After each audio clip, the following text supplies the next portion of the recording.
Hello students, myself Ajay Singh Solanki, faculty social science, Resonance PCCP division. आज हम बात करने वाले हैं जीडीपी के बारे में। आपने कई बार न्यूज़पेपर्स के अंदर पढ़ा होगा, कहीं ना कहीं आप जब टेलीविज़न पे न्यूज़ देखते रहते हैं या कहीं ना कहीं सुना होगा कि जीडीपी किसी भी कंट्री की बढ़ रही है, कम हो रही है। तो आज हम देखते हैं जीडीपी होता क्या है। क्लास 10th के अंदर एक चैप्टर आता है बच्चों का, सेक्टर्स ऑफ इंडियन इकोनॉमी, जहाँ पर तो बताया ही गया है कि जीडीपी क्या है। एक बेसिक पार्ट चालू किया है, 10th के अंदर बताया गया है। आइए देखते हैं अपन क्या होता है जीडीपी। सबसे पहले मैंने ये एक न्यूज़पेपर से क्लिपिंग ली है, इंडियन एक्सप्रेस से। GDP growth likely to grow 7% in financial year 23, Shaktikanta दास।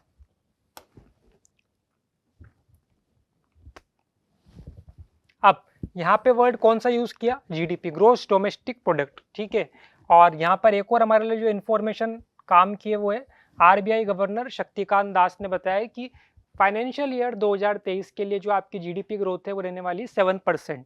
इस तरह की कुछ न्यूज़ हम देखते रहते हैं कई बार न्यूज़पेपर के अंदर। और देखें हम अगर, अब ये कोविड के टाइम का हिंदुस्तान टाइम्स से ये क्लिप लिया है मैंने, उसके अंदर बता रखा है किस तरीके से आपका एनुअल जीडीपी ग्रोथ इसके अंदर बता रखी है। तो कई बार हम न्यूज़पेपर में इस तरह की जब कोई क्लिप देखते हैं, कोई इमेजेस देखते हैं, तो कहीं ना कहीं सवाल आता है मन में, होता है क्या है आखिर ये जीडीपी? क्या होता है जीडीपी? चलो देखते हैं। अब ये जो आपका है एनसीईआरटी के अंदर क्लियर कट आपको यहाँ पे दे रखा है जीडीपी के बारे में, ठीक है। The value of final goods and services produced in each sector during a particular year provide the total production of the sector for that year। क्या बोला गया है? Final goods and services, intermediate goods नहीं लेना है हमारे को। GDP की जब मैं बात कर रहा हूं तो यहाँ पे हमें फाइनल गुड्स एंड सर्विसेज को क्या करना है? यूज करना है, जो कि हर सेक्टर के अंदर प्रोड्यूस हुए। सेक्टर की जब बात आ रही है तो यहाँ पे आपका primary, secondary and tertiary sector, ठीक है। ड्यूरिंग अ पर्टिकुलर ईयर, उस एक साल के अंदर, provides the total production of the sector for that year, ठीक है। अब आगे अपन देखते हैं, and the sum of production in the three sectors give what is called GDP, ठीक है। तो आपका primary plus secondary plus tertiary, तीनों का जो फाइनल गुड्स एंड सर्विसेज का प्रोडक्शन है वही आपका क्या कहलाने वाला है? जीडीपी कहलाने वाला है। It is the value of all final goods and services produced with in a country during a particular year। GDP shows how big economy is। हर साल आपका क्वार्टरली आपके एस्टिमेट्स आते रहते हैं, अलग अलग जो एजेंसीज हैं वर्ल्ड में वो एस्टिमेट देती हैं कि कौन सी कंट्री की इस साल जीडीपी कितने रहने वाली है। तो अभी तक हमने यही समझा, ठीक है, कि आपका अगर सेक्टर ग्रो कर रहा है तो डेफिनेटली उसके साथ साथ उसका वैल्यू भी बढ़ेगा, वैल्यूएशन भी बढ़ेगा, और वैल्यूएशन बढ़ेगा तो कहीं ना कहीं हमारी जीडीपी में क्या आएगा? इंक्रीज होगी। In India, the mammoth task of measuring GDP is undertaken by Central Government Ministry। तो अलग अलग एजेंसीज तो करती हैं, बट हमारा सेंट्रल गवर्नमेंट भी ये काम करती है। अब कैसे करती है? This ministry with the help of various government department of all the Indian state and union territories collect information relating to the total volume of goods and services and their prices and then estimate the GDP. तो ये काम आपका कौन करता है? Central government. और फिर वो भी इस काम को क्या कर देते हैं? आगे बांट देते हैं। इस प्रकार से हमारा जीडीपी कैलकुलेट होता है।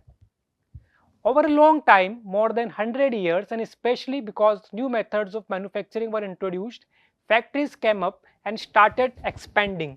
Those people who had earlier worked on farm now began to work in factories in large number।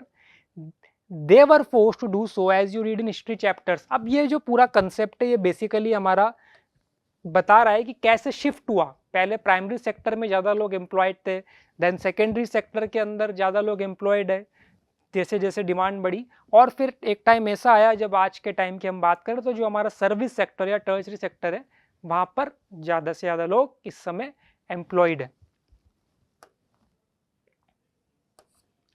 अब अगर अपन बात करें तो यहाँ पर मैंने क्या कर रखा है, एक मोबाइल का पिक ले रखा है, एप्पल का फ़ोन है।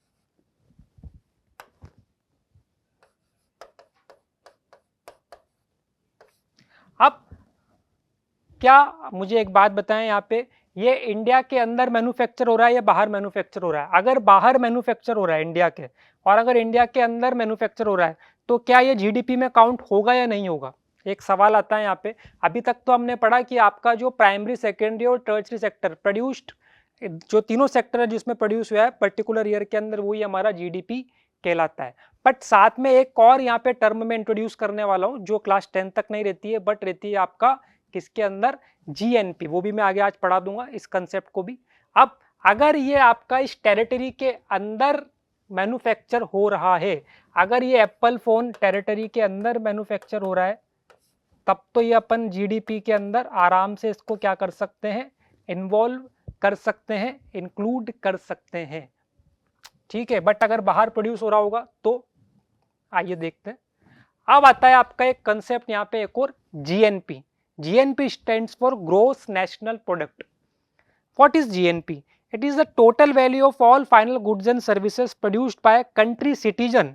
अब यहाँ पे क्या बोला गया है आपका, country citizen in a given financial year irrespective of their location. अब यहाँ पे लोकेशन से कोई लेना देना नहीं है, ठीक है। वहां पर तो हमने क्या किया था, लोकेशन मैटर कर रही थी आपका। अगर अपन बात करें तो यहाँ पे लोकेशन मैटर कर रही है आपका, इस टेरिटरी के अंदर बन रहा है तो जीडीपी में काउंट कर रहे हैं। बट अगर यहाँ पे बात करें तो लोकेशन काउंट नहीं कर रही है, जबकि बोला क्या गया है, सिटीजन होना चाहिए वो पर्सन, कहीं और भी काम कर सकते हैं इंडिया के बाहर भी। अब देखिए आपका यहाँ पर मैंने मनोज वाजपेयी जो फेमस एक्टर है इंडिया के, अगर वो वर्ल्ड में कहीं पर शो करने जाते हैं और उनको जो रेम्यूनरेशन मिलती है अपनी सर्विसेज देने के लिए, क्या उससे हम काउंट करेंगे? तो अभी जीएनपी में क्या बोला गया, वो इंडियन सिटीजन होने चाहिए, लोकेशन की बात नहीं करी। तो क्या ये इंडिया के सिटीजन है? पहली शर्त क्या है जीएनपी के लिए, क्या ये इंडिया के सिटीजन है? बिल्कुल है। और लोकेशन की तो उसके अंदर बात ही नहीं करी। तो अगर वो कनाडा में जाके कोई शो करते हैं या यूएसए में जाके कोई शो करते हैं, तो उससे जो वेजेस मिलेंगे उसको हम अपना जीएनपी के अंदर काउंट कर पाएंगे। तो आज एक छोटा सा वीडियो हमने यहाँ पे समझाने की कोशिश करी इस वीडियो के अंदर, जीडीपी क्या होता है, और साथ साथ एक एक्स्ट्रा हमने यहाँ पे आपको टर्म समझा दी, जीएनपी क्या होता है। आई होप आपको इस वीडियो को देखने के बाद इन दो टर्म्स के बारे में समझ में आ जाएगा, और आगे जब भी ये टर्म्स कहीं पर आप सुनेंगे, पढ़ेंगे, तो उसका एग्जैक्ट मीनिंग क्या होता है वो आप समझ पाएंगे। Thank you.